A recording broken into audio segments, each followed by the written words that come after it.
সঙ্গে মজলুম কারাবন্দী বয়োজ্যেষ্ঠ আলেম মুফতি আব্দুল হাই, মুফতি শফিকুর রহমান, মৌলানা শেখ ফরিদ, আরিফ হাসান সুমন, মৌলানা আমিরুল ইসলাম, মৌলানা সাব্বির সহ আরো অনেকে শুধুমাত্র ভারতীয় আগ্রাসন ও শেখ হাসিনা ও আওয়ামী বিরোধী হওয়ার কারণে বিভিন্ন মামলাতে এখনো কারাগারে নির্জন ছেলে বন্দী অবস্থায় রয়েছে। ওনাদের বিরুদ্ধে আনা অভিযোগ মোজাম্মিল দিয়ে সাজিয়ে তাদেরকে কারাবন্দিতে আটকিয়ে রাখছে।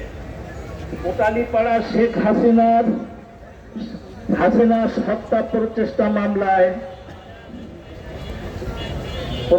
মামলায় জুলাই বিপ্লব পরবর্তী সময় কেন এখনো কোটালীপাড়া ৭৬ কেজি বোমা দিয়ে শেখ হাসিনা হত্যার চেষ্টার মতো ভিত্তিহীন মামলায় আলেমরা জেলে থাকবেন? তা প্রশ্ন। কোন ধরনের সাক্ষ্য প্রমাণ ছাড়াই এই ভুয়া মামলায় হাসিনার অসংখ্য আলেমদের মৃত্যুদণ্ড দিয়েছিল? রমনা বটমূল বোমা হামলা মামলা, শেখ হাসিনা ক্ষমতায় থাকা অবস্থায় এই মামলায় 400 বারের অধিক সময় নিয়েছে রাষ্ট্রপক্ষ।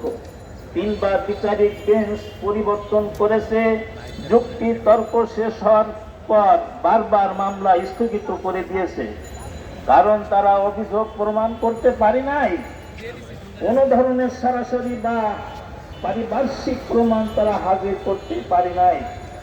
বারবার যুক্তি তর্ক শেষ হওয়ার পরও মামলার কোনো মেরিট না থাকায় হাইকোর্টের বিচারকরা রায় দিতে পারেননি। সেই মামলায়